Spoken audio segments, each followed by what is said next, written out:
Hi, this is Eric Stromquist. I'm here with Ken Smyers with your Control Trends Awards update. We're going to call these segments Countdown to Dallas. The reason being, Kenny, because we got less than 30 days to the Control Trends Awards in Dallas. That's right, Eric. There's a lot of excitement's building, a lot of attention. We're getting a lot of people are very excited to see what happens. This inaugural CTA Awards, it's just got everybody's attention. I can't wait myself. Else. Yeah, it's going to be something else. And I tell you what, Kenny, you know, with the people that register to vote, 20% of those people are from overseas. Can you believe that? Right. Are we streaming this live from the Yeah, we're trying to get it. We're trying to get it where we can stream it live. For those of you who don't know, this will be held at the same time as the AHR Awards. Well, when I say the same time, it'll be a luncheon meeting that Tuesday, January the 29th. We're right behind the convention center. I think there are a few tickets left, single-seat tickets. They're available at $250 a piece. They're first come, first serve. But you will get lunch served. The CTAs should just be totally rocking and rolling. And to Kenny's point, it looks like we're trying to stream this thing live so people can watch it from all over the world. So what we want to do on Countdown to Dallas is we want to go through each of the 12 categories we have, sort of review the nominees so everybody knows what's what. So the first category we're going to do today, Kenny, is a really exciting category, the 2012 Thermostat of the Year. Thermostat we have for the 2012 award is the Honeywell Prestige. But I tell you, the thing about Honeywell is Honeywell's very, very reliable.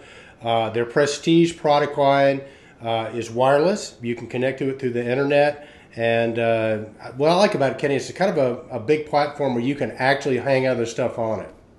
That's right, indoor air quality. In fact, the thermostat market is a very lucrative and large market, and Honeywell is one of the largest brand names in that market. And the Prestige is a growing thermostat. It has the, like you said, it's wireless, so it's easy to install. And then it has all the features you need. So all your setbacks, all your indoor air quality things, your temperature, humidity, outside air, all those things that are important are accessible through that thermostat. Yeah, so it makes it really, really versatile, and I think Honeywell's planning on adding on to that platform. The other thing I know for sure is, and I've seen some prototypes that you probably have, 2013, they're kind of sex it up a little bit, so they're coming out with a new sort of sleeker-looking thermostat, which is really going to be nice. So Honeywell, always a strong contender. And then kind of on the opposite side of that spectrum, we have a newcomer, which is Nest. Yes, we do. Nest is the champion of disruptive technology. Mr. I like that. Tony Fadell designed the iPod, and he took that same craftsmanship and engineering prowess into the thermostat market. And some say he put an iPhone inside of a thermostat or a thermostat inside of an iPhone. You know, I wouldn't doubt that. I tell you what, I actually, as you probably know on Control Trends, we've done a lot of posts on Nest. They're typically our most read post. We've done a lot of videos. I actually bought a couple of Nest thermostats to install in the house, which I videoed and put on Control Trends. And I got to tell you, I mean, it's everything. It's Appleized for sure. Everything from the way you open the box and the tools that are in it. It's just really, really cool. So I think Nest has definitely got the cool factor on it. I think if there's a drawback to Nest right now, is it is sort of limited to what it can do. It's definitely geared to the residential market, and for the most part, for the do-it-yourselfers, it's perfect. There are a couple instances where there could be some glitches, right, Kenny? And talk a little about the power stealing. Well, yeah, that one of the single drawbacks to the Nest thermostat is that it's if you're using a boiler for your heating source, it's a power stealing device, so it needs to be able to steal the power from the transformer that powers up your boiler, and there could be issues there. So we got Nest, and then if we go from Nest, we go to, I think one of your favorites, Kenny, is Viconics. Right. Viconics is one of my favorite thermostats because now we're in more of a commercial thermostat. And when you get into these applications, you're challenged to provide what you need and not much more. So you can add things you need, as many 3 heat, 2 cool, economizer, 7-day programming. And if you don't need it, you don't have to have it. But it's future-proof. You can add features to that thermostat. It comes enabled, so you can add wireless, you can add backnet, LAN. So in other words, you can start just installing your thermostats, control your equipment, and then eventually network those thermostats into anybody's DDC. No, that's a really cool feature. Whereas I think, you know, Nest is really geared towards the residential and maybe can be used in commercial applications. I see Viconics starting at commercial and going all the way up. So Kenny, you know, a really cool company, our next contestant, is called Entouch. And Entouch, to me, is a great story. You got some guys from the telecommunication industry that did some wireless stuff. They built up a really successful company, sold it, and Entouch has been their next venture. So these guys have really put a lot of thought into their thermostat and their thermostat design. And I think of it being more of a thermostat solution as opposed to just a thermostat. It really is. It's a very strong contender for a thermostat of the year. It has the same features that you want from a commercial thermostat, and it adds more. It adds the data acquisition so you can get the readings off your CTs and see how much energy you're consuming.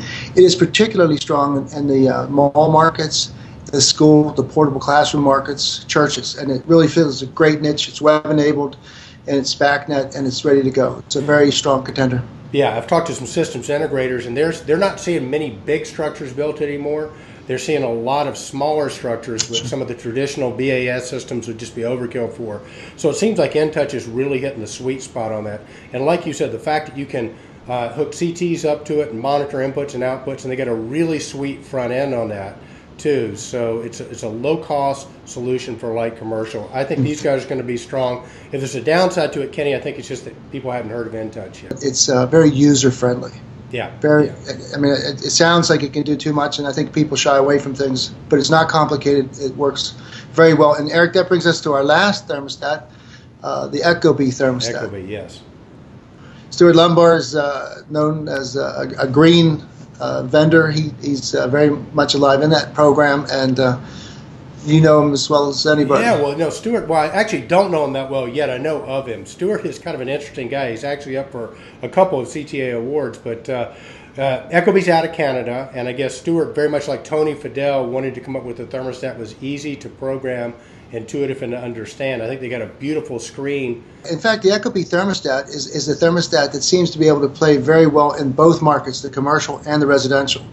Again, the emphasis is on the features and benefits of a thermostat, the cost, and the user interface, the experience. It's very easy to program, yeah, and it gives you all the information you need. So we got 5 great thermostat candidates. We really do. So who the heck's going to win? Well, we'll have to wait until the Control Trends Awards to see. Have you registered to vote yet? If you haven't registered to vote, you still have time to vote. The voting ballots are going out next week. So if you have registered, be sure to check your emails, get your vote in. And, you know, like Kenny, the communities all across the world now. So if you've had experience with Nest, Honeywell, Prestige, Ecobee, Entouch, or Viconics, hey, please reach out to the rest of the community in comments. Let them know what you think. Okay? So, hey, Kenny, that's it. Countdown to Dallas. All right, next up, Eric, is VFDs. All right, we'll see you next time on the Control Trends Academy Update.